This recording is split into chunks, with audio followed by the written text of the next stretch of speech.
Today we are going to look at two stories that define the state of the nation: the burning down of the Obi-Kwankoso posters in Kano, raising tensions, and secondly, Tinubu will soon sell air for us to breathe, the air that we breathe. The statement credited to Mr. Adebayo. All right, these are issues, burning issues we're going to talk about this morning, because the drama and the politics so far is getting more interesting, and then we are here to ensure that we bring it direct to you at the way it is.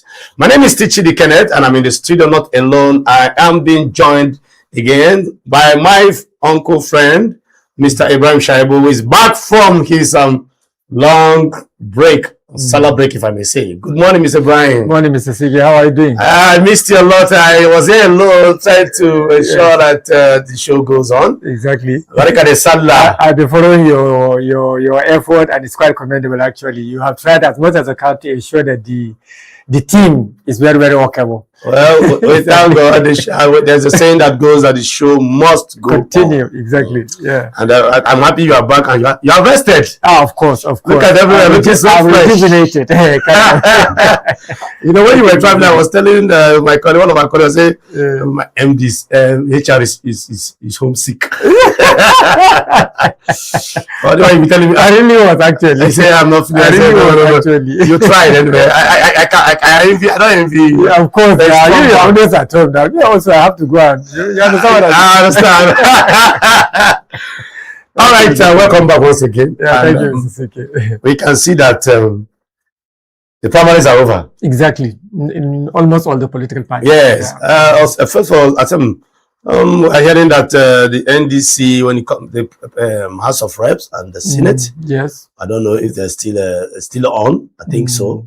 We're hearing that. We don't know. I've not verified that information, but I heard from one of the supporters of one of the strongest contenders too, and that the issue is ongoing. Okay. Yes, the issue of trying to give tickets to who deserve it. Yes, and I think under the NDC. Okay. That's at the level of the senators, House of Reps. Yes, because the court ruling has given room for a lot of people now and trooping in. Exactly. People are trooping in. It's expected. Like we said, there's no party ideology. Exactly. Everybody's looking for where he or she can ply his trade as a politician. All right. Okay, but today again, before we go to the newspaper review, we are also looking at two very strong, issues again coming up. Yesterday, I saw a video trending. So somebody sent me that video where Kwankoso went to declare for his candidate under the NDC. Yes. The Kano. The crowd was something. Kwankoso, well, for those who I don't have that video, maybe we don't have the privilege to show it to those. When I saw that video, at some point, I myself doubted it.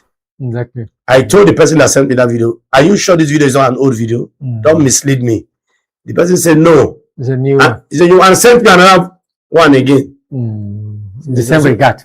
The same regard. So I was like, Mr. Brian, you need to see the crowd. Kwankoso is a crowd puller in Kano now. Everybody knows that. The crowd is something else. Kwankoso is a very, very strong Kano politician. It was a sea of heads. As in, you could not see the end where the human beings. I was like, wow. But here we're hearing again that some residents, aggrieved residents, for whatever reasons, Kwankoso, and when we go into the find out probably the rift between him and the current governor, who was once Gida was once his once his boy, exactly. Yes, and now he has fielded another candidate as the governor. So, yes, he has a candidate under the NDC. Gawuna, I think. Yes. Okay, I think it's the former deputy governor of the last. Yes. Yes, it's very strange. Before now, Gawuna was with former governor Ganduje was his deputy governor. Exactly. So no, Gawuna was deputy governor to the present governor. Okay. Gida. But what I was saying was that Gawuna used to be a boy to Ganduje at a point. Okay. And then the current governor used to be a boy to what's his name? Kwankoso. But now they switched side again. Politics. So that's why we are always saying that in Nigerian politics there's nothing like ideology. It is always our politics is strictly governed by interest. Yes, where will I pitch my tent so that I will realize my dream?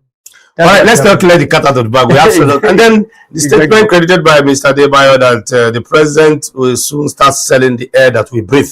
Yeah, I mean, he said Tinubu may soon impose levy on air Nigerians breathe.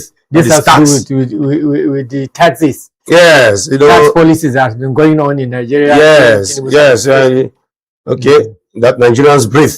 You know, that is what one of those you know, strong political bigwigs is saying, and we're going to look into that issue. I think it's Adebayo is the presidential candidate of the Social Democratic Party. Yes, the SDP. Yes, the SDP. Yes. Okay. So we're going to look into that as we progress. But for now, welcome once again. Thank you very much, Mr. CK. All right, I think we can see that my boldness this morning and my confidence is very reassured. Exactly. I have your partner is my the chemistry is stronger this morning. Yes, I really missed you. We'll be going on a short break, and when we return, we'll go straight to the newspaper review this morning. Don't touch that dial. Go nowhere. My name is Chidi Kenneth. We'll be back after this time out.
Welcome back. In case you're just joining us, this is PMB Morning Show here in the city of Abuja. My name is Chidi Kenneth, and like I said earlier on, I have with me my colleague who just came back from Salah break, Mr. Brahim Shaibu. Once again, I want to say welcome, sir. Thank you, Mr. CK, for having me this morning. Thank you very much, and I hope we're not going to expect to see killings. You know, before you went on break, so many horror. You know, on social media, we're seeing so many very terrifying pictures. Carnages. Savagery.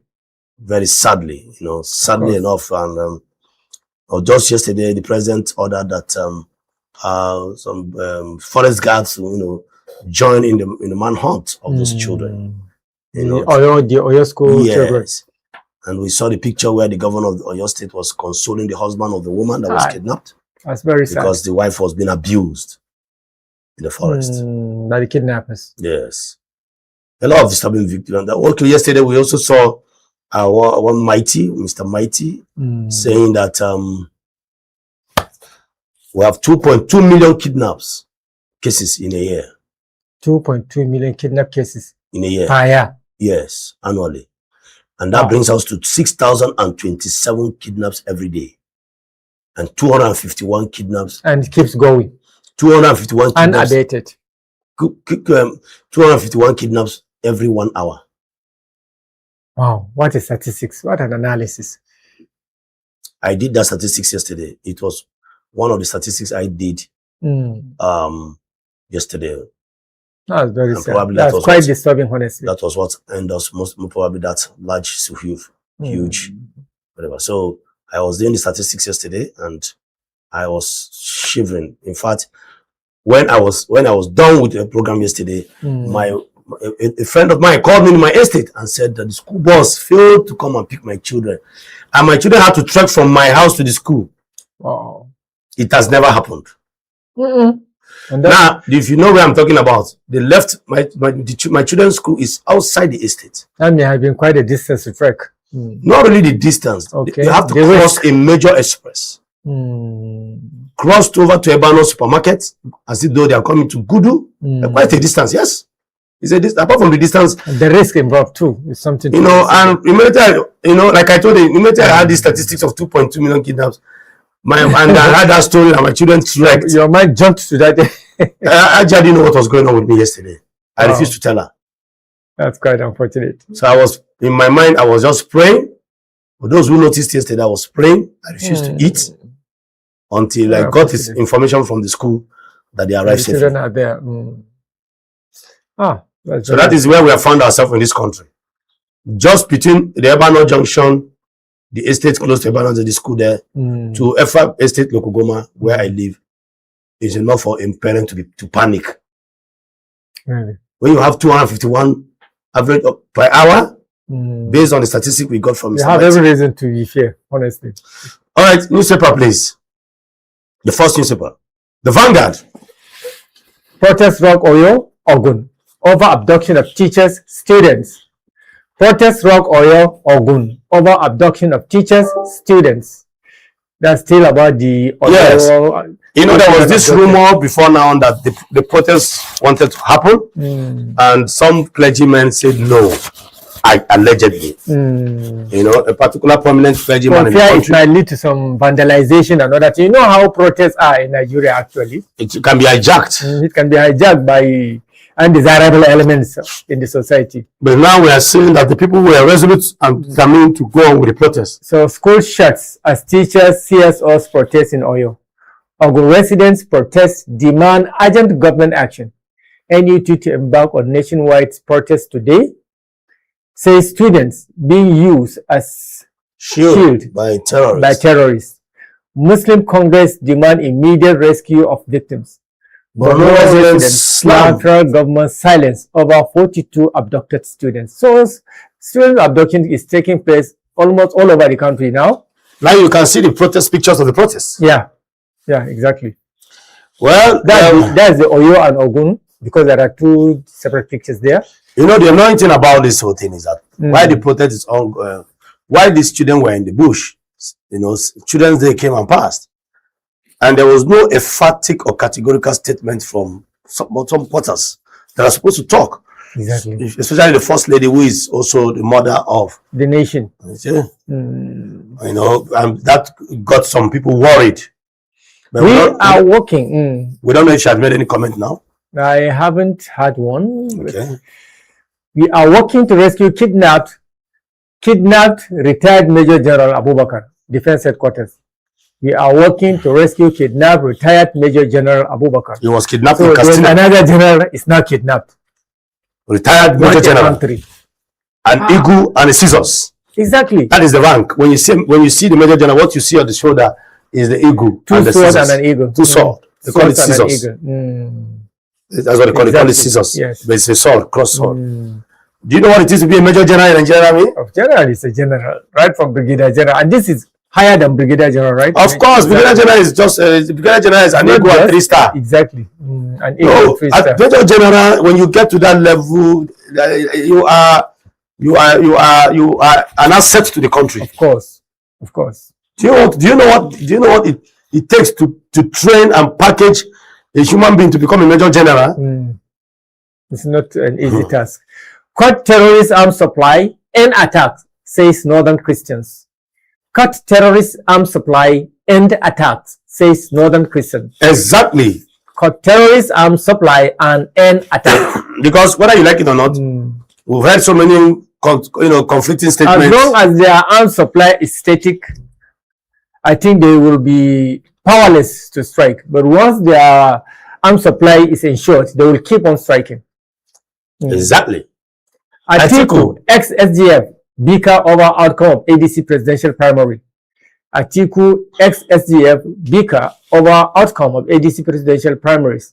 That's Babachir. Okay, Babachir. Former SGF. He was making a statement showing his displeasure over the outcome of the ADC primary elections. Yes, and we heard that Atiku went to visit Amechi. Although Amechi has not come out to make any statement whether he's and with that, of course.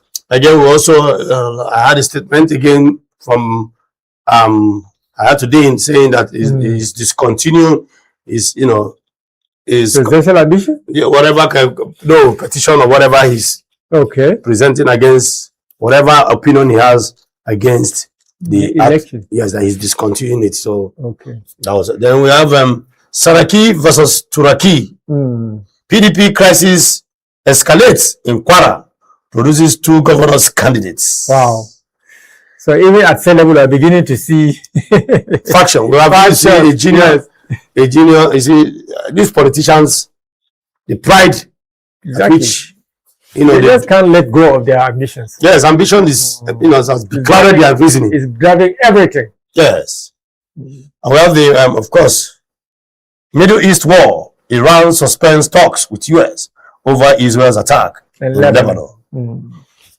Well, the more we are trying to seek for peace, the more we start seeing things that we don't really understand. Because US-Iran talks is based on certain agreements, and then Israel keeps flouting some of those agreements, and that is the reason why Iran is now saying that they are no longer going to continue with the talks with the US for as long as Israel continues to attack Lebanon. Yes. Well, and it's not only Lebanon, Israel is also currently attacking Gaza, which was initially part of the agreement also. So there's no end in sight to the war in Middle East. Israel should calm down. Let peace reign. That's my own opinion. They should calm down, let peace reign, okay? Next paper, please. Next paper, please. Tribune. We have it. Babachia quits ADC, alleges Atiku's primary win rigged. That's sad. And he's a close ally to Atiku before now. Babachia quits ADC, alleges Atiku's primary win rigged. That's very, very He made that statement. I saw it where he said, I will not be part of the Atiku rigging machine. Okay. Yeah, so he made that statement and then he's repeating it here too. It's been confirmed that he actually made that statement. Claims ex-VP is a religious tribal bigot. Claims ex-VP is a religious tribal bigot. He is notorious conflict entrepreneur, not qualified to speak what is good about Nigeria. Published lot of garbages, Atiku's team replies. Okay. Yes. I think so it's now a war of tongues, war of words between the yes. I you know why this was one of them. It's a very strong ally before now, honestly.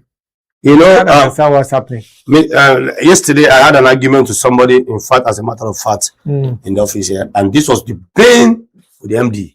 This was my major bane of arguments. I had an argument yesterday with someone. Well, this shouldn't have been on the... So, next... And just today, I'm seeing it on the newspaper. You know, I was saying it before. This was, and now, this is coming out from the mouth of Babachia. Okay? Troops rescue 23 abductees in Kogi. Troops rescued 23 abductees in Kogi. That's at least one good news this morning. Yes. Gunmen kill 8, injure 10 in Plateau community. Gunmen kill 8, injure 10 in Plateau community. So the deaths are coming back again. Even one drink of alcohol can raise cancer risk, says scientists. Scientists warn. Even one drink of alcohol can raise cancer risk, scientists warn. Wow. Oyo Church massacre. Our church massacre. God delivers judgment tomorrow. Okay. Let's go to the next newspaper, please. Next newspaper, please. The Guardian. So, okay. Divided opposition rejects 27 polls. Lineups 11 presidential candidates. Wow. Divided opposition rejects 27 polls. Lineups 11 presidential candidates. So in the picture there we see Atiku Abubakar, Peter Obi, then we see Goodluck Jonathan, then we see Makinde, and then I think that's the former co-leader Donald Duke. Donald Duke, and yes. Who is this person again? I think it's Adeboye, SDP presidential candidate, yes. Wow. So we can see. We have seen 6 here, so remain 5. Who are the 5? We have Ono. We have Showore. Exactly. We have so we have 8, remain 4. Remaining 3. Yes, remaining 11. I think there's some other candidates again that we have. I think I'll try. When I remember the name, I'm going to mention them. APC ticket. Tinubu governors fight for control of 2027 National Assembly list. Tinubu louds Navy's professionalism as Abbas inaugurates Maritime Task Force. Government kill 8 in Plateau. Kogi bans festival after deadly violence. So, what do you see happening in 2027 presidential election? Well, we see a lot of presidential candidates, and most of them, or almost all of them, except for Atiku, they are coming from the south. It's a game that we don't understand the end yet. Honestly. But I think this is the first time we are seeing such a picture. The game changer there is the Jonathan. As much as some critics, analysts may say that he is not going to pick up the ticket, he's not going to win, but we don't know what his targets are. Honestly speaking. At some point they say he's working for the incumbent president, but we saw that he was resisted from entering the A-class park. So we don't understand the game. But what I do know is that in politics, the more you see, the less you understand. The less you understand.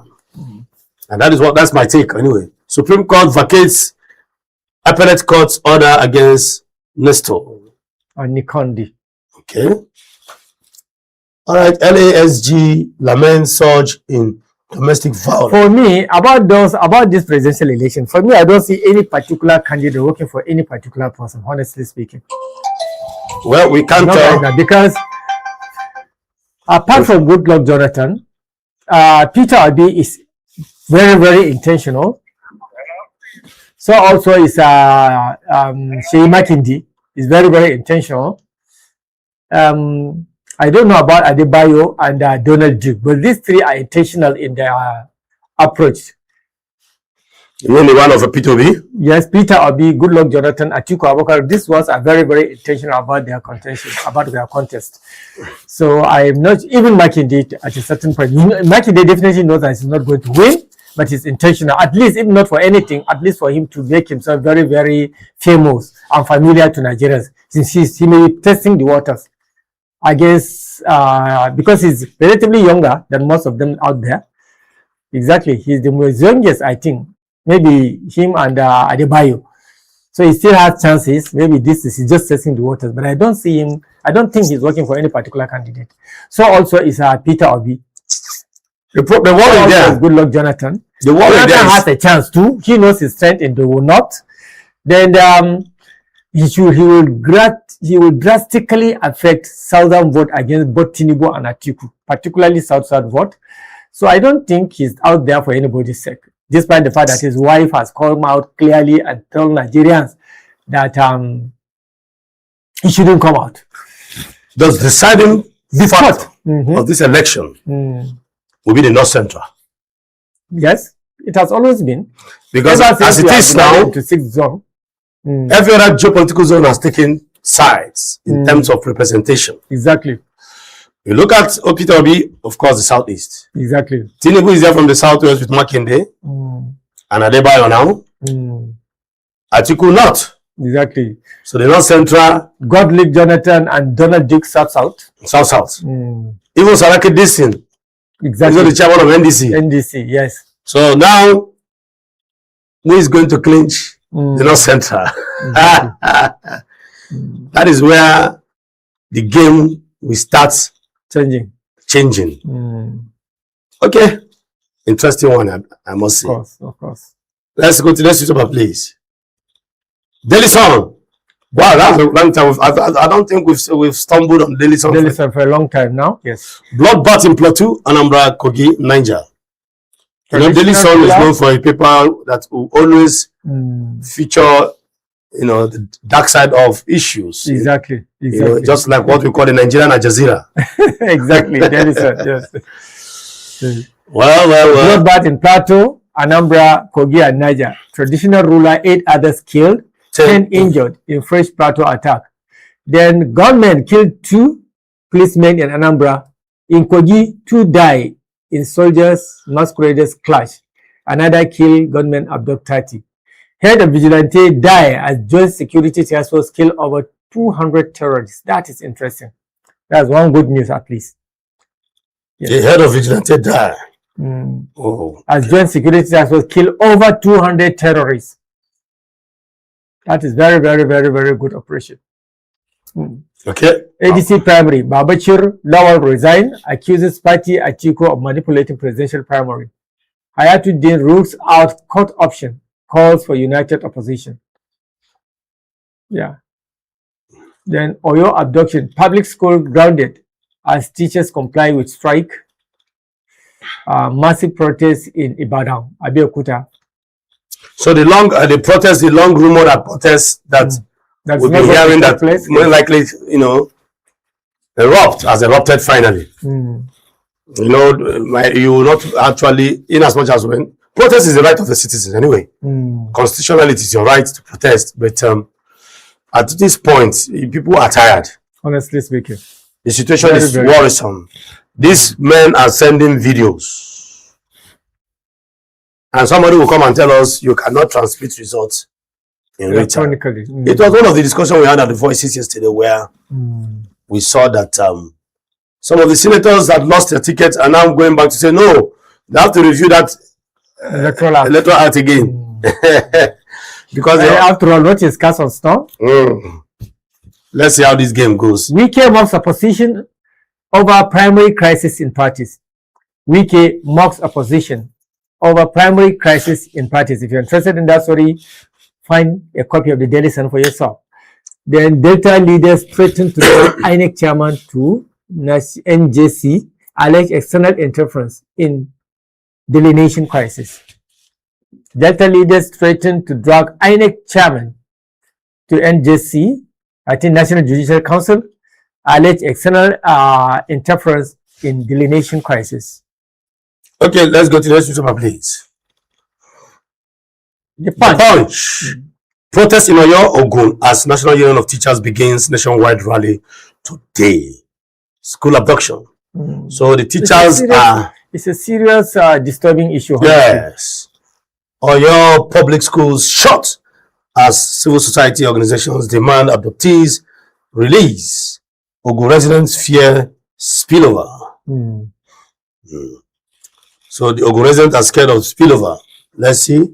Nigeria's blackouts persist despite 3.6 I think billion. the intention behind these kidnappers is to be kidnapping students and then coercing government to pay ransom. And if this continues, it will spill over all. We saw yesterday. What are you saying? We saw yesterday that the money generated by terrorists over how many trillion? Trillion. You see, it's very, very sad. That's why former Kaduna State Governor Nasir El-Rufai was always against government paying monies to kidnappers or bandits. Because once this continues, there is no end in sight to the end of this nonsense, these carnages, honestly speaking. And then the citizens are now crying that government should pay off and then release the student. I know, every concerned parent should feel as such. But then again, on the other hand, continuously paying these people ransom to release people will continue to kidnap people, particularly young boys and girls. Okay, we have here another disturbing radar there. Nigerians' blackouts persist despite $3.6 billion World Bank loans report. So where is Adelabu that lost primaries in Oyo State? Coming to tell us, they did him 419. Exactly. Okay, in the primaries. 576. The person that won him won with 576. And he went to discover that the entire registered vote is 157. Was not up to that. Was 157. Exactly. We did the calculation here on the show, and it resulted to 419. Even if he became governor, with the promise that he was going to take care of our power in Nigeria, he didn't do. No, we can see this now. 3.6 billion World Bank loans, dollars, for power generation. And the light is still, the national grid is falling. So, under all these laws, we don't know what we are doing with them, but we keep taking them. It is unfortunate. $1.1 billion dispute. Nestle wins big as Supreme Court vacates all Court of Appeal restorative expert order. I was discussing with somebody that Abia State, about some part of it, they have state 24 hours light. Wow. The governor did it. Did you see the train, the bus station he built? Oh, it's doable now. Even the government can. I was saying it, and somebody told me to my face that Mr. Ken, I just came back from Abia. It is not a lie. It's doable. If the political will is there, they are using solar. It's doable. It depends on who. I saw is at the helm of affairs. I saw the bus train built by Governor Oti, and I was like, what is going on? Bus train can beat a lot of airports in Nigeria. See, let's go. The NCDC launches 21 days Ebola watch for exposed travelers. Okay, and petrol price soars 643% in 3 years. Petrol prices rises in our dear country, Nigeria. 643%. An oil-producing country. In 3 years. Member of OPEC. One of the oldest funding members of OPEC. Number 6 oil-producing country. Yes. 6.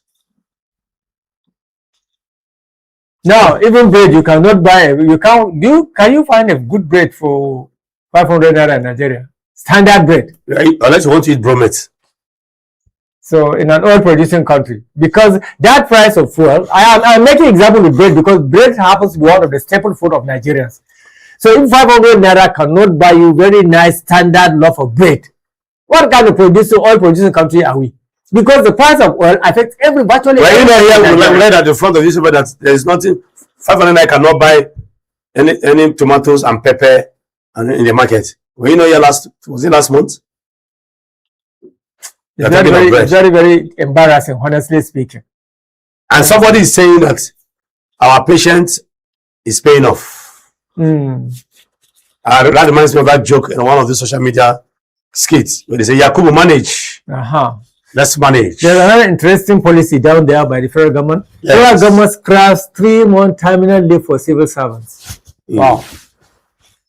Federal government scraps 3-month terminal leave for civil servants, which implies that once you are due to go on the retirement, you just wait for the year and then proceed. Before now, you will go for 3-month preparatory leave. No, terminal leave. That's when you are leaving 3 months before you retire. Okay. Yes, but now such a thing does not exist. You can just straight away go. Take it up. Let's see what this picture is all about.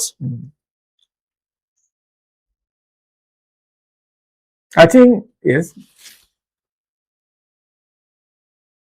Okay, this is Ekiti State Governor, Mr. Abiodun Ojebanji, left, the chairman of the National Union of Road Transport Workers Chief.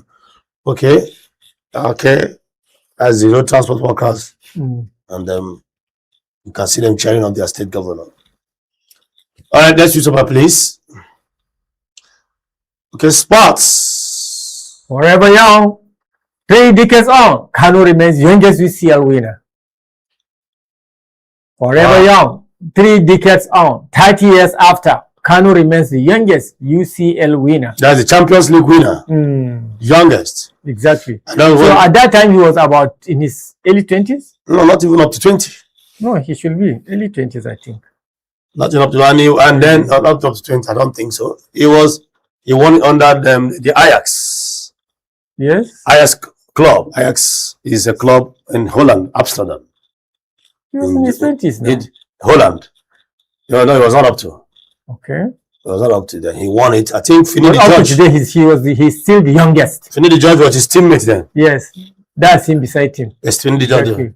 And up to today, 30 years now, no player in his age has won the Champions League.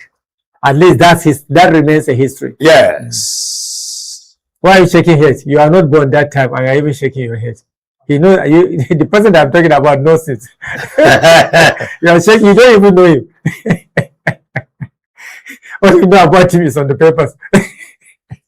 All right, it won't be ready for CR7 Lewandowski's test. Yes. Now the friendly between Nigeria and Portugal and that's interesting. And Poland. Chile apologizes for World Cup miss. Awoni opens up on June friendlies omission. Murphy eyes regular Eagles role. Wow, Saliba risks missing World Cup. Is it due to injury or what? Saliba risk missing World Cup. Chelsea is trying to talk to Osimhen, and some may argue that Chelsea did not finish top 4.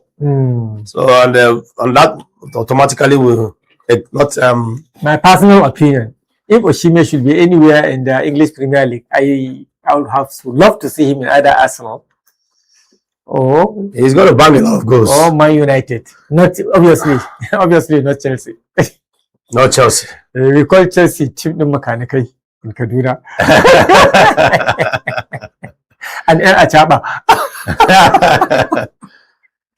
Okay. That's just on a lighter note, my brother. Mr. Ibrahim, which of the is a sad one for the protest? Yes. Exactly. And it's expected actually. It's expected. It's expected because I don't like, for me personally, I don't advocate for governments paying for ransom to release kidnapped people, because once we continue to do this, the abductors, the kidnappers, and the bandit will continue to do it because they will always count on the government to pay up. Obviously, because they knew that when they kidnap ordinary people, some of those people they kidnap come from very, very poor families. They cannot be able to afford the ransom required to be paid. So you understand? So that's why they now say, okay, let's go back to stealing children from schools. And then hold the government responsible. Defenseless citizens. Exactly, defenseless citizens. And they know that once you say it's about the children, particularly school children, the government will always play the game.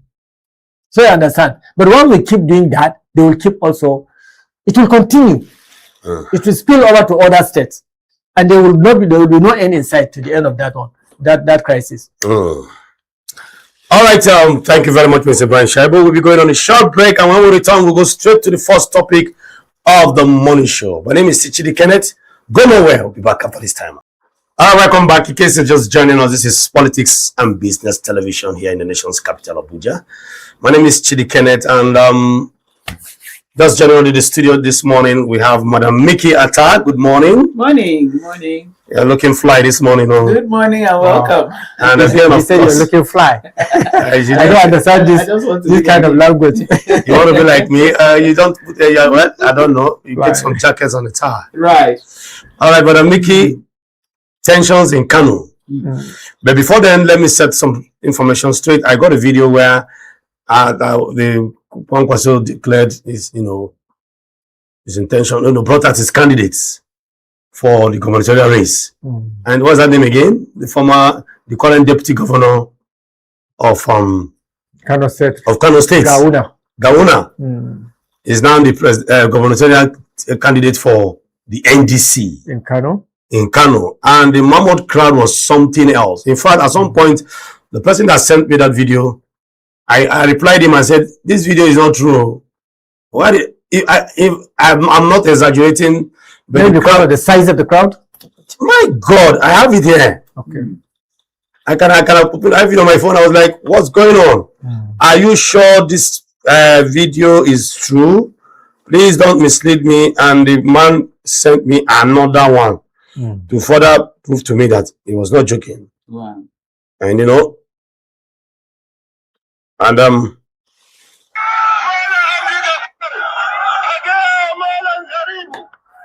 yeah, look at it here. Amazing.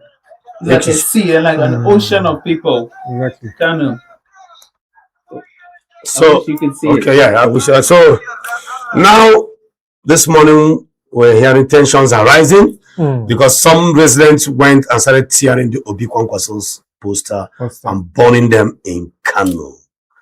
And that is generating a lot of tension. Then the very peaceful Kano that we know, politically, Kano is one place that political interest does not divide them.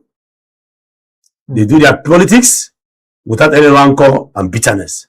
But now we are seeing a lot of interest trying to, raise its ugly head in Kano. The burning of posters. And it is really tension in Kano. Mr. Ibrahim, do you have anything to say? You are just coming back from Kaduna. Yeah. So Kaduna is just a nose away from the eye. Exactly. And in the north, you always know Kano and Kaduna to be like two good brothers. Whatever happens because I could remember in 1979, a new party came up. And then when that new party came up, they were only able to elect governors on that platform. PRP, you remember? Abubakar Rimi of Kano under the PRP, and Adar Balarabe Musa also under the PRP in Kaduna. So, until recently, Kano and Kaduna politics seems to be very, very much similar. But later on, things have changed.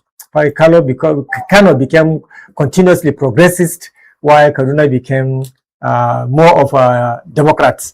So, having said that, you see, Gawuna in himself is a crowd puller. Beside the influence of Kwankoso, Gawuna too is a very, very likable person. People in Kano like him a lot. Even after his fallout with Kwankoso at the initial phase of the Kano political tussle, he was able to still command great respect and followership in Kano. So it's not surprising now when they decided to come together under one bigger party, NDC. One would have expected to see such a mammoth crowd. But what later happened in Kano, after I think the incident happened after the declaration of Gawuna as gubernatorial candidate. Abi, are you listening to me? Yes, I'm with you. I think the burning of posters, the crisis, the protests happened. I think after Kwankoso has declared Gawuna as NDC's political gubernatorial candidate in Kano. Yes. Well, you see, Kano people, Kano's vote is going to be divided neatly this time around.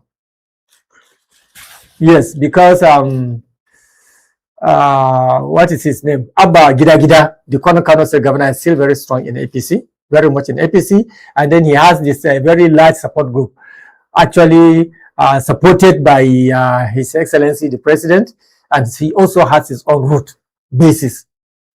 And then again, Atiku Abubakar also has a very mammoth followership in Kano. Kano has always been Atiku Abubakar's second or third home in Nigerian politics.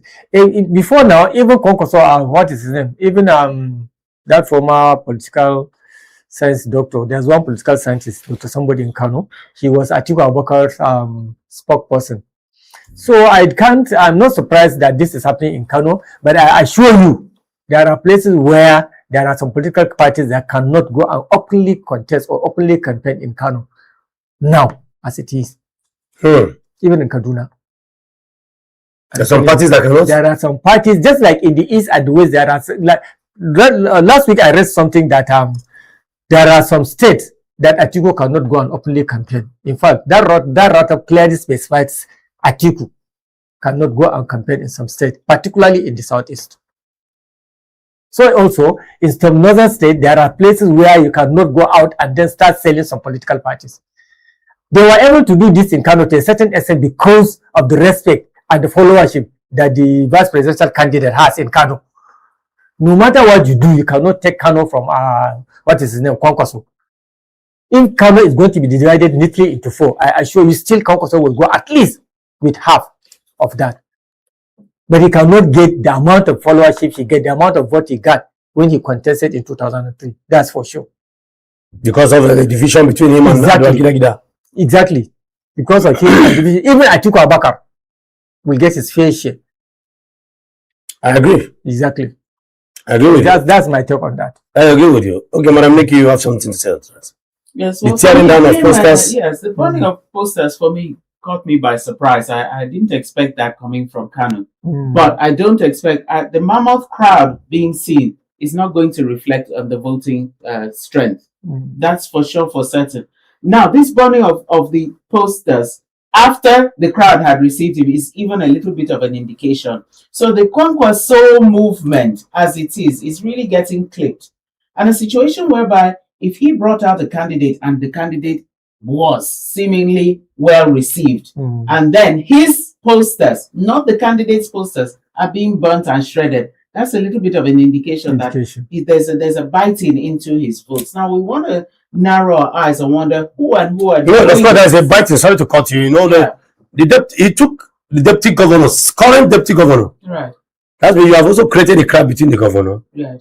I don't know if there was any crisis between the Abba Gida and his deputy. No, Gawuna is no longer the current deputy governor in Kano. Okay, he was once. Yes, he was once deputy governor. I think to Ganduje. Yeah. I was sending deputy governor to Ganduje. Yes. So now and then, of course, Ganduje and Kwankoso are not in the same. Are they in alignment? They are in alignment. They are not in alignment. He has now detached from the APC. But Ganduje himself, yes, is not in the NDC. Ganduje is not in NDC. Exactly. You're not even aware of that. Well, I heard something about I didn't take it serious. So actually, that's what translates Ganduje to was an that APC chairman before. Yes. Party chairman. Exactly. He's not He's not a member of NDC. And Ganduje and Kwankoso never see eye to eye for the past 4-5 years. Of course, I know that. Exactly. That reflected even to the tussle of the Emirates. He's my boy. The Emirates, of course. You are also Exactly. my boy. Yeah, I was your boy. He's my boy. It has all ended. They are now in the same party. So the only one, all of them used to be family, except for now, even including the current governor, Kano state governor. Yes. They all belong together in the past. Do you understand? Yes. But now you can see that only Abba Gida is aside. The three of them are now united. Are you sure Abba Gida is also playing a script? No. He knew that. Do you know why I said so, sir? I followed up the rift between Kwankoso and Ganduje. It was not looking like it looked as though they will never come back. If they Kwankoso and Ganduje can come back, okay, I don't trust this politician. But Ganduje has no other option. Ganduje is a die-hard politician. Ganduje has no any other profession, no any business than politics. You don't. I understand. But I'm only saying that even the APC has rejected him. Yeah, every party has rejected him. He has nothing, and he doesn't know anything except politics. You know what? Let me give you a scenario. Similar thing that happened to. Was used and dumped. There is a boy in my estate where I live that I was so angry with him. But you know why I decided to forgive him? I'm telling you my personal experience. Yes. In my mind, I said I will have nothing to do with this young man anymore. This young man is a snake. This young man is and what triggered me was that I was there when he had a quarrel with one woman. I don't want to call their names. In my estate. The way that quarrel went, Madam Mickey, my God. Then made you to admire the... No, I did not know. The next I saw two of them, after like 3 months, I saw two of them becoming best of friends. So you have always said on this platform, that in politics there's no permanent friend. So in my mind, I was like, enemy. If this woman... who was used and dumped. If this woman and this man can become like brothers and sisters after 3 months, then who am I to be angry? I say, please, I'm no longer angry with you. Ganduje is power drunk. He cannot survive outside of politics and power. So he had no place to go. Obviously, he cannot go to ADC. If you go to NDC, his influence cannot be even felt. So the only available place he can go now. Yeah? But going back to Kwankoso, yes. But Amiki, do you know the level of rift between Ganduje and Kano? Let me tell him something. Do you know their relationship? They have been together right from childhood. They were the best of friends growing up. They were each other's best, what do you call it? Best men in their wedding. Ganduje. So why did they define themselves that kind of fight? Power. But you know their fight. It's just like El-Rufai and what is his name? NSA. Yes. Ribadu. No, Ribadu. They can come back tomorrow. It happens all the time in politics. Yes. You understand? And even the fact, even what you mentioned here, I will not be surprised. I will not be surprised. Over 200 days. Is it easy to forgive me? I almost want to kill you. But this tension we're talking about is going to polarize the polity. Exactly. It's going to polarize the polity because a situation whereby, like you said, the Obi-Kwankoso ticket was like something they were, highly anticipating. Even us, we already knew. Exactly. He's even the only person that we knew directly who the vice president would be amongst the presidential. Everybody knew. And that's another thing. So now, everybody knew. Among the 11 presidential candidates, now we have 11. Yes. Apart from that, Bola Tinubu, that we still have. We don't even know whether it's Shetima. Shetima is the vice president. Okay, that's as today. As of today, yes. Of course. But we don't know if it's going to remain there. Yes. You don't know if he's going to. Then secondly, the others who is going to be their vice president? We don't know. But at least we knew that we knew. So Kano people must have known as well. Exactly. Why the sudden, tension and then the burning of the Obi-Kwankoso poster? It has direct bearing upon the revelation of the gubernatorial candidate. Now, if he's that popular, if he's that well loved, why was the anger vented on the Obi-Kwankoso campaign? No, it's clear. You don't understand why? Of course, they are bringing an incumbent governor who was once time the boy of the Kwankoso is there. The target is not Obi. The target is Kwankoso. Yes. And the person doing the targeting has something to do with the government. Yes. In place Secondly, today. it is an indicator that Kano is not going to vote one way as we used to know. Exactly. There's also that indication. Why I will agree with you that the indicator is there. Other political candidates have not picked their vice. Maybe somebody might go and pick Sanusi. Which Sanusi? I'm not saying that's very, very important. Senegal president. You never go. Nah. Okay, what of if somebody goes to Kano to pick? But there are a lot of good politicians in Kano. Oh, yeah. Okay. Any other candidate may decide to face somebody as popular as Gawuna in Kano. Oh, because I remember there was you know Shekarau and Shekarau is in the APC. He has not and Shekarau also has crazy number followership in Kano. That is why, in fact, Tinubu pulled him closer because he lost Ganduje, he lost also Kwankoso. Now he needs somebody as strong in Kano as them. That's why he now decided to bring in Shekarau in. And then there's that Kano State Speaker is also very, very young, lovable politician in Kano. Just like you said, some of those candidates may decide to say, okay, now since most of them are from the south, they may decide to say, okay, let me just get somebody also from Kano. And that will now lead to another splitting. More polarization. You understand? So Kano, just like you said, Kano and the North Central are going to be the determining factor this time around, particularly the North Central. That's where I see a lot of games. The deciding factor for next presidential election is North Central. The American just call it what? Is it the winning set or determining set or something like that? This North Central is my area of concern now in this political dispensation. Yes, I agree with you. And particularly, at least for a long while we agree. No, that is true. Now. For anybody that's keen on following politics of Nigerian politics, North Central is going to be determining because we know already that the Northwest is 70 or 80% Atiku. The Northwest is almost the same for Tinubu. The Southeast is not even 70 now. South is almost 90% or 90-something%. And some part of South we know. Delta, they do. He will have a large I can assure you for Delta, they do. But with to the Southeast. But with this guy Goodluck Jonathan, and even Donald Duke. Donald Duke is also from the South. No, you know why? Why I mentioned Edo Delta is that Edo State is pioneer and champion of the obedient movement. They started it. Edo? Yes. Okay. Sadly, they started it. In fact, they own it. They breathe it. That is, they own it. So they take pride in it. So one thing I like. Then secondly, the Deltas also have mostly the Igbo speaking part of Delta, which is more the Anyochas and the rest of them. So that's why I say Edo Delta may align with Southeast, but when it comes to South, it calls out like rivers, some part of rivers too, like Kakwaibom cross river. In fact, the politics is going to be very, very. And in the Northeast also have what we call the core Northeast. The core Northeast are now waiting to see what will happen to Shetima. I'm assuring you of that. As if he's dropped, that's going to be another. I'm telling you. Source of and once APC drops Shetima, it's an advantage to Atiku because Atiku also came from the south, from the Northeast. Well, for me, I would say that I really want to strongly condemn this kind of action. Honestly, this is very bad. It's very immature. Honestly, yes, it's immature and it is ugly. It's not a good trend. I'm very, very disappointed, or shall I say, I'm not disappointed that the government of the day has not come out to denounce and renounce this kind of behavior.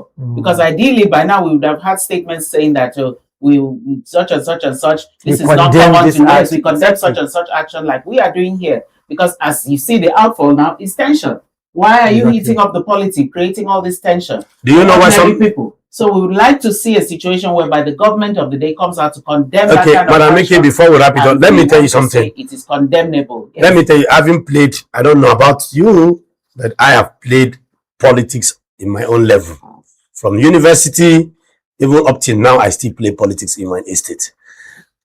I can send somebody to go and tear my poster, and then if I have a fight with Mr. Shaibu, and everybody knows that me and Mr. Shaibu were political enemies, I will send my own person to go and tear my poster and burn it, and I'll put it on the head of Mr. Shaibu, and make use out of it. And look at what is going on. You can see that the supporters of Mr. Shaibu of heating up the polity. People might die. I'm coming. I'm telling you. I'm telling you what people do in politics. I will be the one to send somebody to go and tear my own poster, and I would then start shouting. Generate sympathy. Yes, and so you see, Mr. Chaibu has sent his men to come and destroy my poster. Look at what they did to my posters, and I will generate sympathy. We were not after who did it. We're after the fact that it has been done and it is condemnable and should not repeat itself. And I'm not telling you that that is why some of these leaders have information who is doing that. They might not come out. I'm only telling you why they will not come out and come and make some very emphatic statements about certain issues. I'm not saying this person is responsible. I'm only telling you that in politics, be careful the way you see things and interpret it, because there are a lot of gimmicks out there to confuse you and engage you to talk. And when you keep talking, some people are busy doing. Okay, now who is talking about the Electoral Act? Honestly, I don't understand what the Nigerian politicians I'm telling you, they can do anything. Who is talking about it? They can do anything. Who is talking about the Electoral Act now? We have been busy for the attention have now been divorced from that. That's it. That's a game. I'm telling you, it's a game. Trust me. There's a lot of lacuna in the Electoral Act that need to be addressed before 2027. Nobody's talking about it again. Occupy them with wahala until after the election. Occupy them with wahala. They now claim election. They say no, that election must be cancelled because of act number so and so. By then it's late. By then it's too late. So just understand this game. Occupy them with different things to talk about. Occupy them with problems. What was going on? This is the most dramatic political season we have seen. Right. And you think it's ordinary?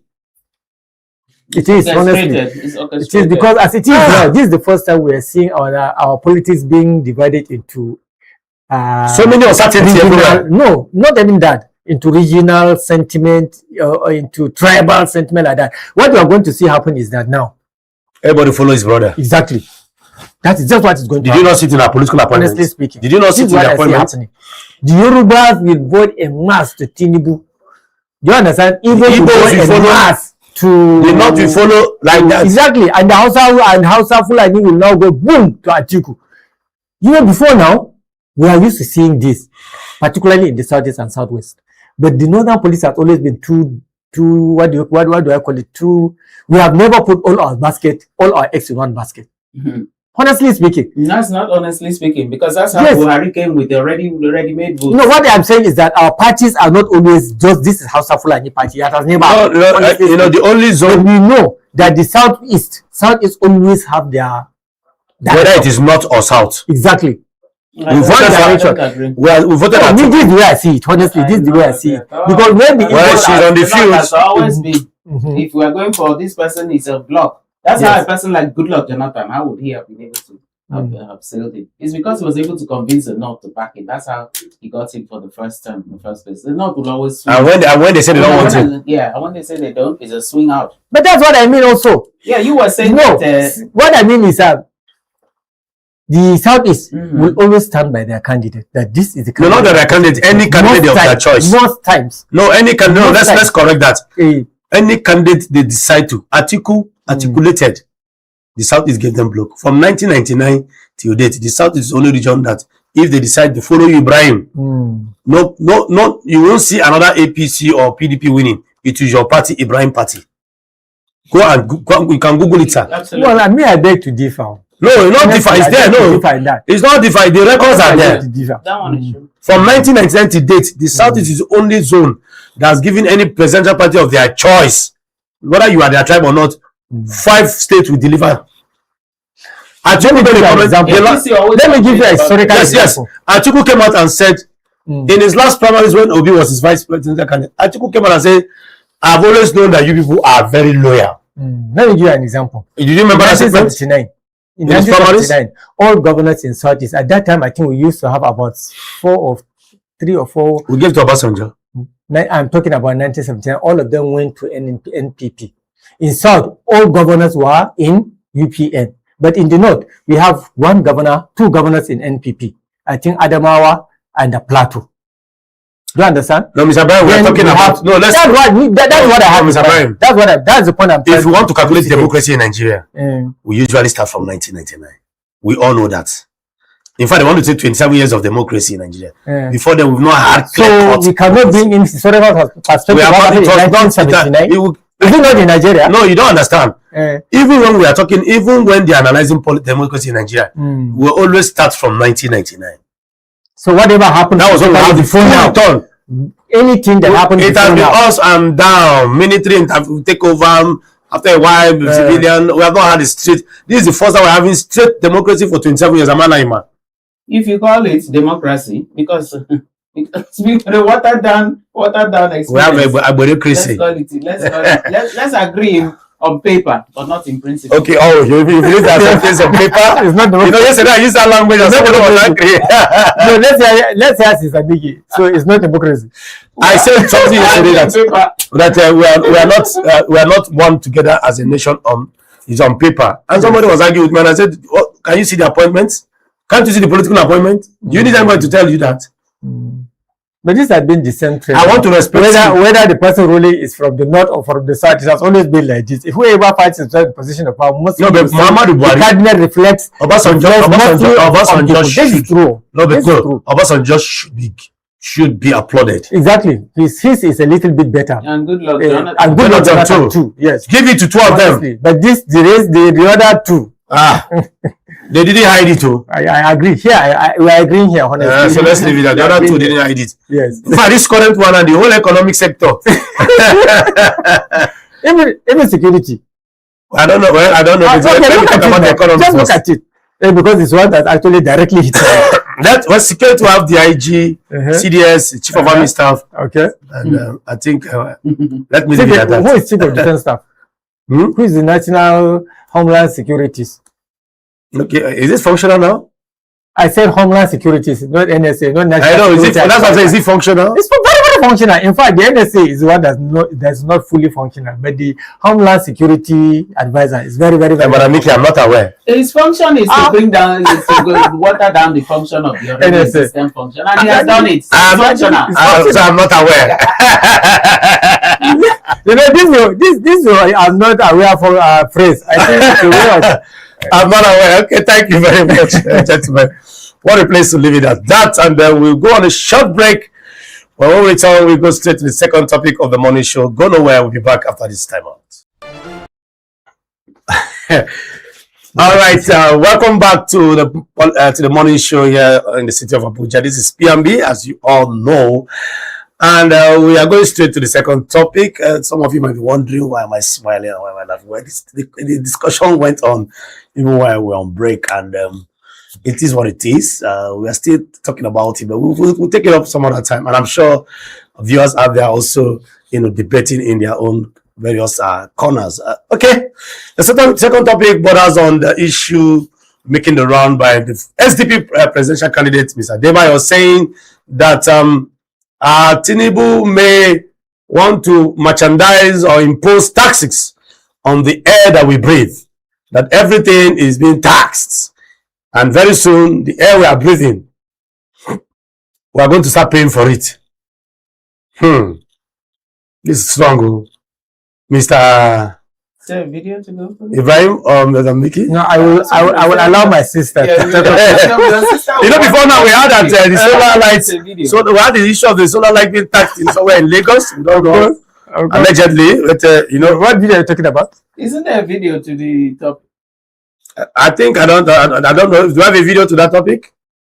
There's no video. There's no video topic. Really? Well, because I think the person who said it, who are we quoting? We are not the ones that are saying. Yes. So, somebody made that comment, and it's very, very funny. But what do you have to? What's your take on that comment? What you see, I think why candidate? Let me give him that title. Why presidential candidate Adebayo made that statement has a lot to do with how the current administration came up with a lot of broad fiscal reform agendas aiming at raising government revenue, widening the tax base, and restructuring Nigeria's tax system. We remember vividly that ever since the coming of this administration, let me just read some of them here. Certain major tax measures and proposals have been put in place by the Tinubu administration, which unfortunately had made Nigerians very, very uncomfortable, and is eating deep into their pockets. In fact, even most Nigerians no longer even have pockets because I'm telling you, we are naked. So I think that is what informed that statement coming from one of our presidential candidates, Mr. Adebayo, who happens to be the presidential candidate of the SDP. So I think he was referring to, for example, number one, we have this VAT retained at 7%, but reform proposal introduced, which is still active, the tax on the VAT. And then there's also proposed VAT increase to 12.5%. I think from about 6-point-something% to 12.5% VAT. It was about 7. Sort of cement. Okay. When you finish, They're all inside it. They're all inside. Now, when you say VAT, the VAT is included in whatever you are buying, even if it is a sweet. So do you understand? So once this increases, definitely it will affect the prices of commodities in the market, no matter what it is, even a slipper. If you are used to buy, where it was maybe 7%, when you are used to buying a slipper at maybe 300 naira, you may end up buying slipper because that VAT will be added. The company will now have to include because they are paying the VAT, not you directly. You understand? Yes. It's the companies that are taxed by the government that will now pay those VAT. So if they are going to take care of that, they have to increase the price of the commodities they produce. You understand? Yes. That's what informed rise in price of commodities. The increment in fuel also will now increase. Will also have impact on the price of commodities. That's why Nigerians are lowering in poverty. Do you understand? Let's see what the man says. So, development levy is increased to 4%, which is now already introduced. Then there are white taxer net and digital tax enforcement, which is also active. So, because of this thing, that's why Mr. Adela is objecting very soon, just like you said. Even though because people started shouting over it, recently Lagos was about to start imposing taxes on even solar panels. So if Lagos had been allowed to do that, you'll see it happen maybe in the Ogun State, next in Ibadan. Then after the Southwest, it will now translate into the East. The way insurgency was just traveling. Exactly. That is what would have happened. But because negotiators made a lot of noise, and then the social media also played a very good role in that, the Lagos state government has not already made that formalize that. So maybe I think that's why Mr. Aleba said if care has not taken, next year even the air we breathe will be taxed by the president. So I think it's a matter of what do I call it? He's not actually saying the president is going to tax us on the air we breathe. He said, if this thing continues, there's likelihood that this may happen. That is hyperbole. Hyperbole. Is that what it's called? Yes, hyperbole. I think that's what it means. Let's read what the man said. President Tinubu is an intelligent tax collector. Already. He plans to start charging you taxes for everything, even a tax for the oxygen you breathe really soon. If you're not cautious, then yes, the air we breathe. Let's be patient with him. He will get there in his own time. The truth is that no one is better off except for those who work in the government. That we have to agree with. Understand that my life isn't any better, neither are the lives of my neighbors. So what neither mine too. Exactly is that now with this tax regime which you're now collecting from people, is there any improvement in the lives of the people? And the answer, as glaringly as can be seen, now if you look at this tax, is no. And you try to marry it with the fact that in the past 3 years we have borrowed over 69 trillion. More than 55 years of becoming, after independence. 69 trillion.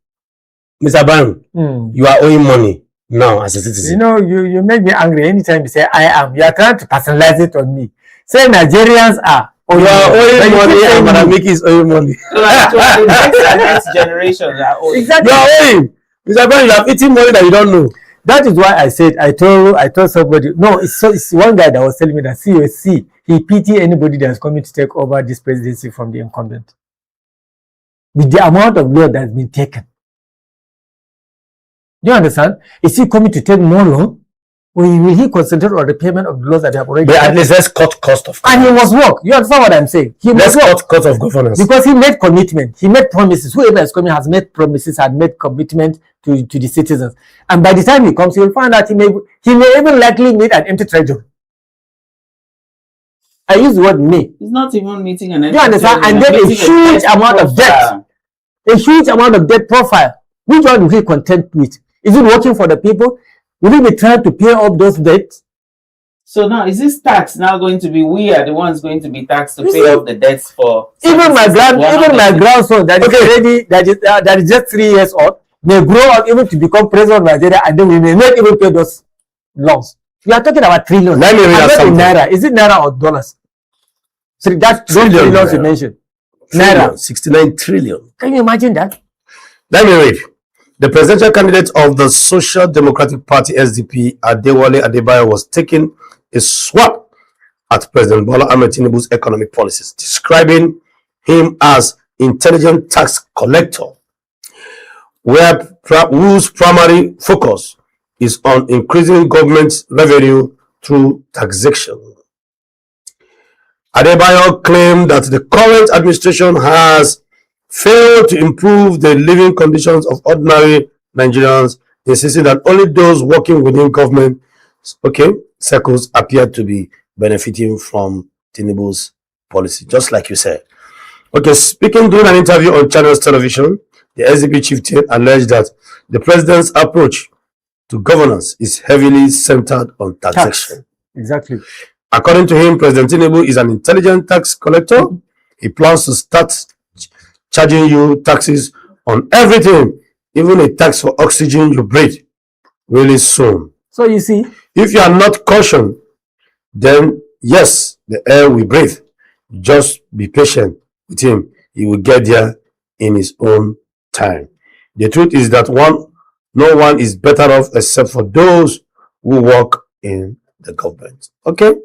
You can go on and on. I understand that my life isn't any better, and neither are the lives of my neighbors. I think you can that's exactly what is happening to Nigerians. Adebayo's remarks come amid growing public debate over recent tax reforms and economic measures introduced by the Tinubu administration as political activities ahead of the 2027 general elections begin to gather momentum. Okay, gentlemen, you have seen that if you are not patient, let's watch and see if he continues with time, he will get there when you are going to pay tax for the air you breathe. And that is why Nigerians do not want to see us go there. And that is what informed the fear in the incumbent administration. Because it is the fear that is making all this political tension becoming higher and higher as the fear of more economic growth as we approach 2027 election. The fear of uncertainty. Are we going to remain in power? Because the people are obviously not happy with us. They are not happy with our policies. And before now, we have been advising this government to please see reason to take corrective measures. Change some of those policies. Change some of those decisions have taken against the people, because the essence of governance is to make life easier for their citizens. When a situation whereby citizens keep crying, lamenting that their condition is becoming worse off, it is a matter of concern and cause for fear on the part of the leadership. Do you understand? If you look at what's scrolling, you see rising cost of living continues to pressure Nigerian households. That's in a situation of rising cost of living. The best a government would have done is to decrease taxes rather than trying to impose and even widen your tax net. You should be thinking of a way you're going to decrease taxes. And the second thing you should be thinking of is increase wages. In other countries, wages are measured. The incremental is incremental in accordance with the inflation rate. Because you already know that if I have 70,000 naira now, and the inflation rate rises by like 3 to 4%, that 70,000 naira is not 70,000 any longer. They will go like something 30,000 yes. Before. So now it has been overtaken by time. Right. And of course the market forces. Right. So then you now be saying, okay, now let's peg the minimum at about 100, which now the governors are busy debating. It takes a very in fact, Labour rejected it. Yes, because it's actually unrealistic. Why won't you reject 100,000 minimum wage when somebody is raising 800 billion for just campaign? All right. Last 2 weeks ago, how much is ASU asking for? At some point in this country, I saw ASU. They have been asking for that increment for over how many years? Come on now. The question is, now you remove the fuel subsidy. What is all this excess money being channeled to? That you now have to come into the pocket of those who the cost of living is pressurizing. We're under pressure from the cost of living, from the inflation, from the country. Madam Mickey, I was just telling Mr. Brian before you came that I was hearing that Abia State has 24 hours light. In the capital? In the capital. I thought it was a joke. Even in Aba. Since the capital is where the industries are located. It is true. Aba is not even the capital. You saw the bus train, of course, that can beat over 70% of our airports in this country. The bus is fair government. Right. Bus train. Have you not seen the bus station? And even one of the No, did you news see the tests- no? Did you see the bus station? Abia is one of the news tests.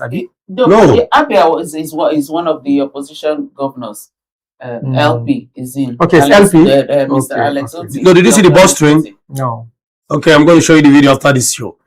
My brother, I was saying it, and somebody just told me it's an Igbo man. I just came back from Abia, okay? I felt like not coming back to Abuja because I was like, am I in Ghana? Maybe lie.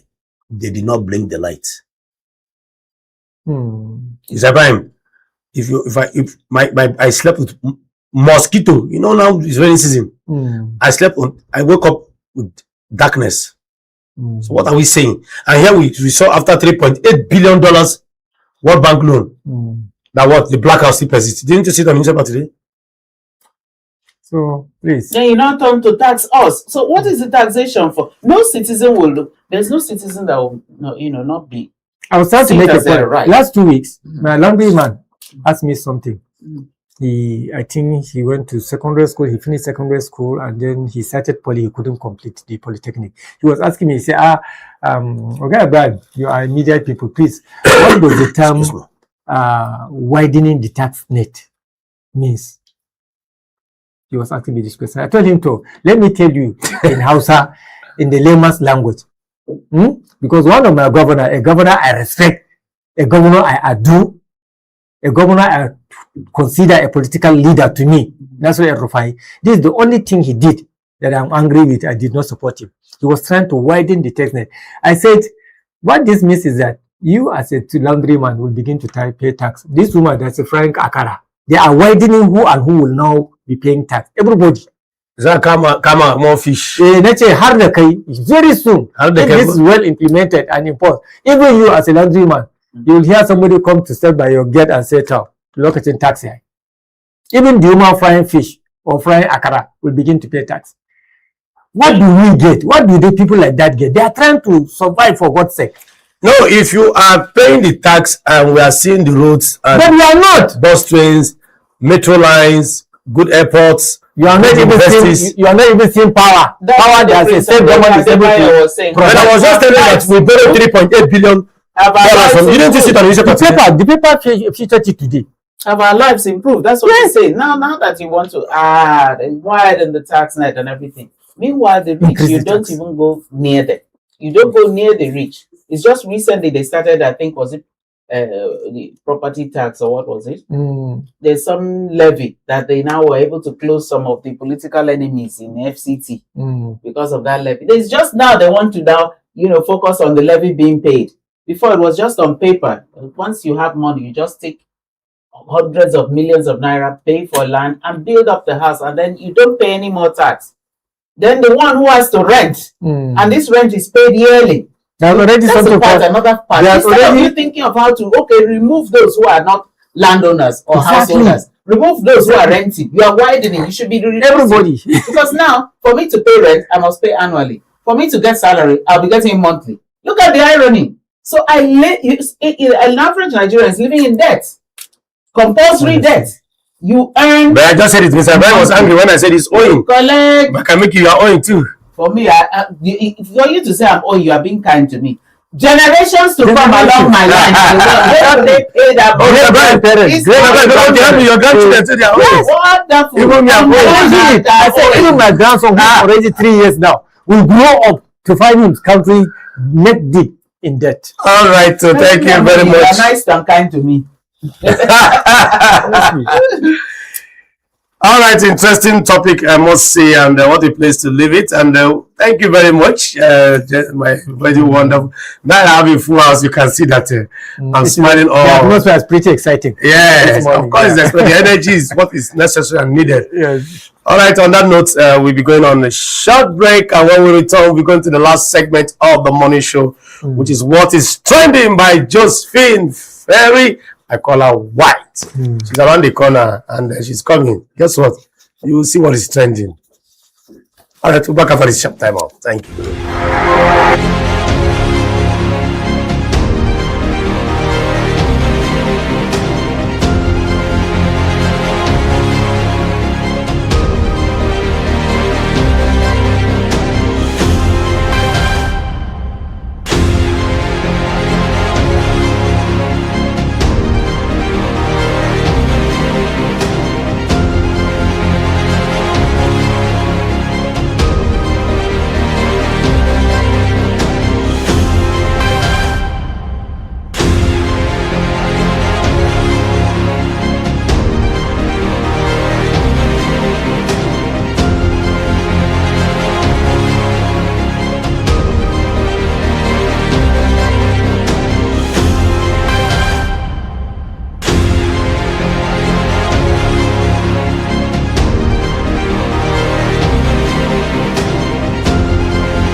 All right, welcome back to the morning show here in the city of Abuja. This is PMB, as you all know, and we are finally winding down to the last segment of the morning show this morning, which is What is Trending? Of course, by Josephine Ferry. She's in the building this morning. Good morning, Josephine. Good morning, Mr. CK. Good morning, Mamiki. Good morning, Madam Ibrahim. It's good having you back. Thank you very and much. the solar break and everything, even though I heard you were bereaved. Exactly. Sorry. Exactly. Oh, really? Yeah. I Sorry. lost a mother, an elder sister to my father. She died at 100 plus. That's the celebration. Wow. Celebration. Anyway, So now your father is alive and he's 100 years. She's 100 Now years. your father's elder sister. Is also So alive. longevity. And Yeah. day before yesterday, they were telling us the story that Yeah. in my family there are people that lived up to more than this year before. Longevity is in your lineage. Maybe I'd like to come. I'd like to be a member of your family. So you want to? I don't want to live that long. 100 plus. Nah. You don't want that? What will you do with 100 years? Well, And your father's 100 years and is very active. Yeah, please. 100 years, come to me. So with a long life with good health. Exactly. I will good money too. I will good money too. Good country. Exactly. Good country. Well, a friend of for saying that. my friend of mine said when you are 100, what matters to him is not the age. What matters is that if he cannot perform his civic responsibility in the other room, that the Lord God should take him. This guy now. All right. He's still young, that's why I'm saying that. Of course. Good morning. But viewers, everybody and here, Mr. not even. Thank you for joining us for this session. What's trending stuff? I don't want to laugh, Mr. CK. Please. I am not laughing. As soon as that other civic responsibility is gone, And then allow for it to continue. Please. I want us Guys, to. ignore what Mr. CK is saying. That's the bad advice coming from a very wrong person. He's the wrong person to want to give us that advice. I don't know why, but you are wrong. So please don't advise. His younger brother there. Just are you with me? All right, we bring what's trending this morning. Quite a sad video. In fact, for days now, I lost my sleep. Sincerely, I don't know why. I know why. I know why. I know why I lost You my don't know sleep. why, you know why. I know why. I know why I lost my sleep. The videos making rounds on social media, the pictures.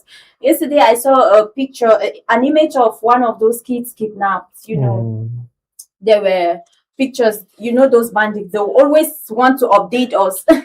Sadly, they always want to update us. So some of them posted on TikTok picture of one of the kids that was stabbed on the face, and that really broke me. I think I cried myself to sleep. I cried myself up this morning, and tears has just been rolling uncontrollable from my eyes. You know, talking about insecurity is just hard. It's sad. It's heartbreaking that we have to face as if this is becoming our reality, and then we should get used to it. We should accept it the way we see it. No, we're not going to accept it. That is the thing. So we bring a video, one of those security men, let's have the video, please. In a relentless crackdown on violent crime in the Edigbo area of Lagos State, the Lagos State Police Command has dismantled a notorious kidnapping syndicate just hours before they could execute a planned abduction of a wealthy businessman.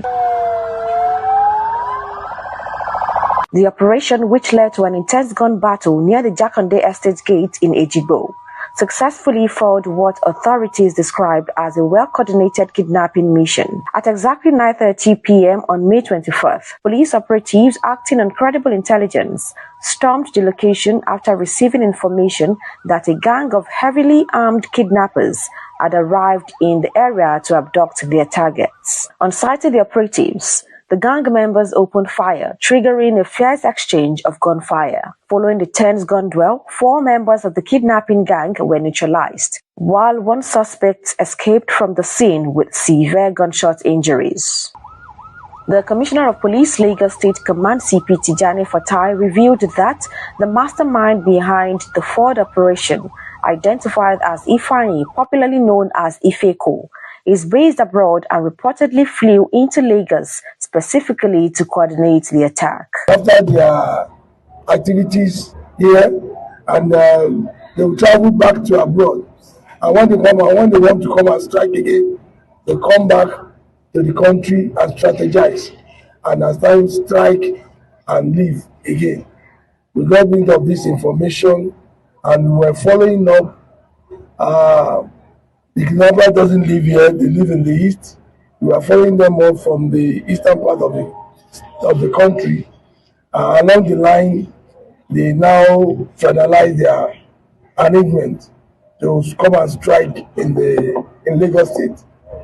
They came into with the intention of kidnapping a billionaire businessman who lives around Festac.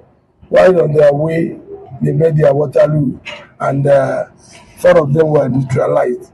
Police operatives recovered one AK-47 rifle with 2 magazines and 25 rounds of live ammunition, as well as one SMG rifle with 1 magazine loaded with 12 rounds of live ammunition. Also recovered were 1 Toyota Sienna vehicle alongside keys to a Toyota Corolla and Lexus vehicles suspected to be linked to the operation or intended targets. During the exchange of gunfire, an inspector of police sustained a gunshot injury to his leg. He was immediately rushed to the hospital and is currently responding to treatment.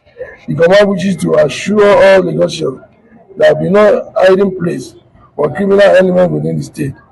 We therefore encourage members of the public to continue supporting the police with timely and credible information that will aid crime prevention, prompt response, and effective law enforcement.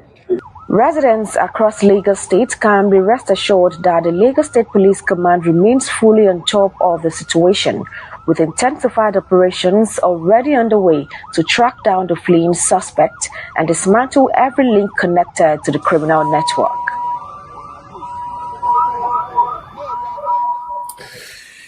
Wow, everywhere in the country is we're waking up, we're being greeted with one kidnap or the other. Is either kidnap from the bush or kidnapped. Now it's now in the city. Although when I followed up on this story and I found out that these are that Ifeco, these are syndicates. Okay. Yeah, some of them are drug syndicates, and when Based abroad. Yes, and when they betray themselves or have 1 or 2 conflict of interest, they take it down to Nigeria. They track you down to Nigeria. It happened in somewhere around Newe, Ozobolo. Ozobolo. That was what made that town Ozobolo popular in the southeast, where the syndicates from South Africa tracked a particular syndicate allied. They fell out based on a particular illicit business. They followed him home. They followed him to Ozobolo inside the church and finish him up. Yes, I finished anybody that they see there. So this is condemnable. This is evil, and I want to congratulate the Nigerian police for swinging into action to arrest situations like this. And I want to also felicitate with the policeman that was shot, even though we had thank God he didn't lose his life. He's still receiving treatment and is responding to treatment. That's what happens when you have our security agencies being swift to action and all. Imagine if only they were in swift. And funny enough, these kidnappers, they do send like warnings. I remember in a community in my village, they had sent message. They will send message. They will say they are coming. You will know. They will not just come. They hardly take them unaware. They always know. One of the chieftains there came to say that they told them, and then he came back and noticed that everyone was just going around their daily activity. He has to be the one to remind. These people said they are coming. It has been like that. They'll say that is why some people, and they will still come. He said not even up to 30 minutes when he was just telling people to close their shops and go back. He just went ahead and saw those people there. He said before he would even run back home, he had already started hearing gunshots. That is why some Nigerians are alleging. If unfortunately they will call security men. You see, my village, that's my mom's village in Plateau State, Meango Irugwe Basa. It's not too far. It's just like 1 kilometer or 2 away from the Rukuba soldier barracks. It's not too far, but they will call these people and they won't come. There is a checkpoint, not even too far, like just few kilometers away from the main village, but they will still not come. And then we keep asking, why are they not coming? And after everything, they'll come and keep condemning. We condemn this attack. The word condemn has become useless now. from security. We condemn, and then there is no action. But it's a good thing that we see they were up and doing in this case, that at least they were able to neutralize those kidnappers. Although I still have some little concern on that video, which as if you understand facial and emotional pictured intelligence, you know, the police is used to displaying this the arrested cooperative, much as in a high profile crime like this. I was expecting to see in a long video like this, well, at least even though they will not show their faces, yes, you know. So I don't know. I'm wondering why that was not done, which is also arousing some form of critical thinking in my mind as I'm thinking now. I'm trying to review the video second time in my mind, because let it not be that what I'm thinking is what I'm seeing. But we're on air for now. I would like to reserve my comment. Miki, please don't reserve your comment on this one. Well, to me, everything about life will rise and fall on the concept of crime and punishment. We've always had a man, Chukud Dememe Onwa Madike. Wow, that name will not ring a bell, but the name Evans rings a bell in every Nigerian. Evans actually started out as an armed robber on the streets in Anambra State. All know the story. Then the governor stepped into Anambra and said categorically, I am here to chase you criminals. This place will not be comfortable for you again, in the person of Mr. Peter Gregory. And he successfully Chase them away. Chased the ones he could chase, caught the ones he could, and then brought down before we would. Oh, Anisha, in your mind you're thinking, oh, that crime evil. In fact, he said it was a madman that gave him one of the most useful intel. Right. So one of those people was Evans. Evans packed bag and baggage. He was able to escape from the dragnet of the Peter Obi administration and ported over to Lagos State, where he found it very cozy and rosy. He lived in one of the highbrow estates there. So, of course, him driving flashy cars and living a flashy life meant nothing to the next person. And this is why intelligence is important. But we haven't reached that stage in Nigeria yet, because, you know, the world is, you know, the struggle is so much. I cannot say, oh, they here packed in my neighbor with like 27 flashy cars and I don't know where he got the money. We haven't reached that stage, right? All right, let's quickly. At the end of the day, what I'm trying to say, it all boils down to crime and punishment. When we notice that you did play, you know, keep gloves over the person who is doing it, then the next person will say, okay, well, I'll go into it because it's a lucrative business wherein I'm not going to get punished for it. So that's just where it happens. If you had picked one kidnapper, made him a solid example, a scapegoat, the others will be thinking, I don't think I'd like to go into this right now. Let me rather be on the streets and be doing Meshai for now. All right. Mr. Ibrahim, you want to quickly chip in before we go to no, we have just 10 minutes. I would like to align partly with what the observation made by my colleague, Mr. CK here, that why would Nigerian police force show us a video of that the chief of police making a statement to the effect that those criminals had been neutralized? Of them. Where are they? Where are the Nigerians have the right to see who these people are. It is a tradition that they show us. They usually show us. Exactly, that should have been the normal thing to do. We have neutralized this criminal gang. One of them has escaped with bullet injuries, but these are the four. Even if you don't want to show us the face, because they say not guilty until proven what? Guilty. So cover the face, show us that these are the people you have arrested. They did not do them. And name them. Let's hear their names and let us see them. At least at some point, they even interview them and draw the faces, and then we let them talk. So for many Nigerians, just it is for somebody like me, I think I don't feel comfortable watching that video. I think there is more to it than meets the eye. Having said that, also, you see, you made mention of the fact that sometimes some of these kidnappers and then criminals even make a phone call to the community that, hey, look, get prepared. We are coming to execute our nefarious activity. Isn't it? And they will come and do it, and they'll go successfully. That is why so many people in society allege that sometimes some of these security agents are aware of what is going to happen. And this is dangerous. Mr. Ibrahim, before we go, dangerous. Just 30 seconds. So even add to what you're saying. The usual kidnappers are used to is soft targets, like areas that are not very developed. Exactly. like the one in Oyo is an outskirt. In Borno, we have not seen kidnaps of this magnitude that comes into a developed city like this. They say millionaire quarters. They said millionaire quarters. It's a syndicate. It's not. It's what we used to call armed robbers those days.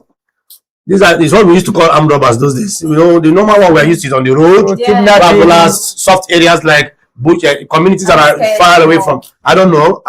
But no, even the Borno state that we're talking about that they have kidnappers. Have you seen any kidnapper coming into the main city? Exactly. Come and fire and carry outskirts. Essentially, can you carry 300 children in a private school inside Borno, Meduguri town? It's difficult, honestly. Where are you going to pass? It's difficult. You can't pass directly. All right, let's go to the next video, which is also security related. We have some of those what are they calling it? Forest security now coming to say that forest guards, thank you, coming to say they are ready to work. They want to go in. They really are ready, but they don't have what it takes to go in, and they are not even giving them the marching order. The marching order, they go ahead to do, and they are wondering why are they not being given the marching order, and why are they not being given the right to participate.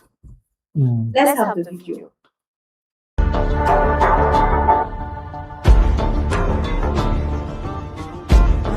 The Amusu of the Chorobi, the Queen of the Seraph, the dirty water, the forest guide himself. We don't tell president, we don't tell National Assembly, House of Rep, all of them. I don't know what they delay. We they see monkey hand inside this forest guard. If we need to see monkey hand, they don't approve us. This one na volunteer. Now we say we won't go visit bandits, na trouble. No. Now we say we won't go find bandits, na trouble. No. We don't want to make them find us. We won't find them. Make president Ghana mic and answer say go ahead. Give us those people where they go. Those type of equipment and those bandits where they go.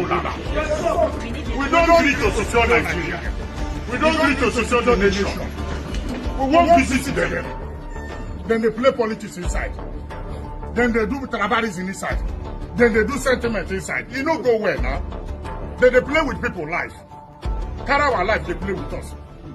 Then they pay us salary. No allowance, no money. Everything now we do by ourselves. They say they find 100,000 soldiers. They find 50,000 soldiers. We get them in day. We need to find them. All right. In fact, I almost wanted to leave the studio. You have to hold me. You can hear the passion. You can, for them to come. There's the passion. There is the willingness. There is the readiness. We want to go. Just the marching order. Let's go and visit them. Let's go and so the question now is, why are they not being given the go ahead? Why are they holding back? You can see that some of these reports you see making the rounds are just. Did you see them? Somebody will tell you 10,000 this was deployed, allegedly. And we had it on this program where a governor, a sitting governor, said that he called for high-profile security meeting. Within 5 minutes, the kingpin of the people they were having the meeting over let him know that everything discussed, he's aware of it. So this is what we're saying. For you to have commissioned such a, before we had Peace Corps. Oh, Peace Corps, Peace Corps, Peace Corps. They recruited around the states. Up till today, have you seen peace? Have you seen Corps? We haven't seen it. You know, we keep on paying lip service. This is another sign of it. This is a voluntary organization. So tell us to go. Why are you playing politics and tribalism? If they went by themselves, you would have said, oh, they've gone in for extrajudiciary. I mean, they said volunteer. Don't pay me. They said don't pay me. Let me make a point. Just tell me to go. We'll go and visit them. From experience, from what happened in my home, one of my, I have 2 homesteads, So one of my homestead, Borno, when the Boko Haram were having a field day, doing whatever they wanted, there was this, what do you call them? These people. The same people. Hunters, the forest guard, yes. Their commandant is my schoolmate, my classmate. He has been coming to this house for discussions. You know him about yes. They pleaded with the government, allow us, just like this guy is now pleading, allow us to participate. We know. Because we know where they are. Most of them are hunters. Yes, they knew the terrain very well. The bush, of course, they knew the boys very well. They speak the same language. And they have the even same grown up culture, they have together, the, so they the have same an idiosyncrasies. Do you understand? They beg the government, please, we don't even want salary for now. We don't even want any arms or guns from you. Allow us using our traditional weaponry. Just give us the go ahead to act, not even us alone. Let us accompany the military and the police into this work. By the time they started doing this, they have recorded enormous amount of success in Boko Haram. It was when they came into the picture that they started arresting Boko Haram just like that. They'll just come and pack them because they know all the terrain within that. Because of that, they were even they started getting salaries. They were started giving uniforms. Do you understand? They became part of the war against Boko Haram up to this very moment. In fact, he was recently, I think, promoted to become national commandant, deputy national commandant. We used to come here, we used to debate him. Up to today is one of our discussion on security issues. Because people like this know who the criminals are. In local governments of Kogi Yes, states. yes. So when people like that are talking passionately, they knew that they had a lot to contribute. They are not looking for salary. He just said it. We don't want your salary. Question: why is the government not giving them the go ahead? He said they are wanting state police. You have refused. Okay, here are these volunteer vigilantes. Localized security. Let's call it local policing. Why wouldn't you give them the go ahead? The gentleman was given the reason. He said there's monkey hand. I don't even know what that monkey hand means. I want somebody to understand. It is, we know that there is monkey hand. When you don't know what the meaning of monkey hand is. Politics is involved. Playing politics with security. Please, we want to. The monkey hand there is synonymous to, you know, the monkey hand is exactly the way the human hand is. So when they say there's monkey hand, there's a suspected human being involved in it. In one of the last comment he said, he said they took the bill to the Senate. I think the go ahead was given for them to sign the bill. But up till today, the Senate leadership has not agreed to endorse signature, even to take it to the president for final signing. Why? And we are fighting insecurity. How? And somebody is telling us to make sacrifices. In every state, these are the people that know every nook and cranny and every criminal, almost by name. Of course, there is no crime that is not local. Exactly. Yeah. Every crime is local by its source, from source. What struck me in that statement is that the father man said something. He said, why are you playing with people's lives? They will go to school, take 300 young. And he said again, I am voluntary. Do you know what I mean? I don't need your money. I have all the information and the intelligence and the skill and the just tell me to go and visit them. And there's a dangerous trend coming into the picture now. Before now, when they kidnap people, girls, boys, they don't molest them, they don't violate their chastity. But now they have started. Now they do. And do you know the numbers of videos that those speaking. people? In fact, the fact that they are posting on social media is scary. It scares me more. The fact that they have the they are using the same method. They are using to the faces of the government, like you can't do anything. This is us.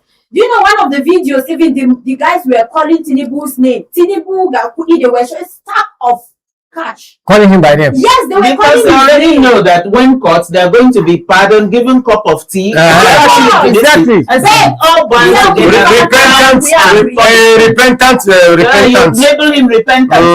Integrate them back to the exactly. I kick against it here. Crime and punishment. Please, let's leave it at that. I don't know. Thank you very much. Okay, thank you. I can see that we are already getting emotional, and of course, it's worth it. But thank you very much, Ferry White, Ferry Josephine, rather, Mr. Brian, and Madam Mickey. Everybody, thank you. Let's just keep, keeping our hands crossed and watch, and be very hopeful that we are going to get it right. With this, I think Nigerians are now, undoubtedly convinced that truly there is monkey hand in a soup. Although I don't even know what monkey hand means. You can ask Google that if you want to know what monkey hand. All right, on this note, we'll be going, and then let's call it a day. Thank you very much, viewers, for joining us on the morning show. Tomorrow, we'll be here live, bright and early, to continue on another segment on the morning show. On behalf of my crew here, I want to say thank you very much. Do have a blessed day. God bless you, and see you tomorrow.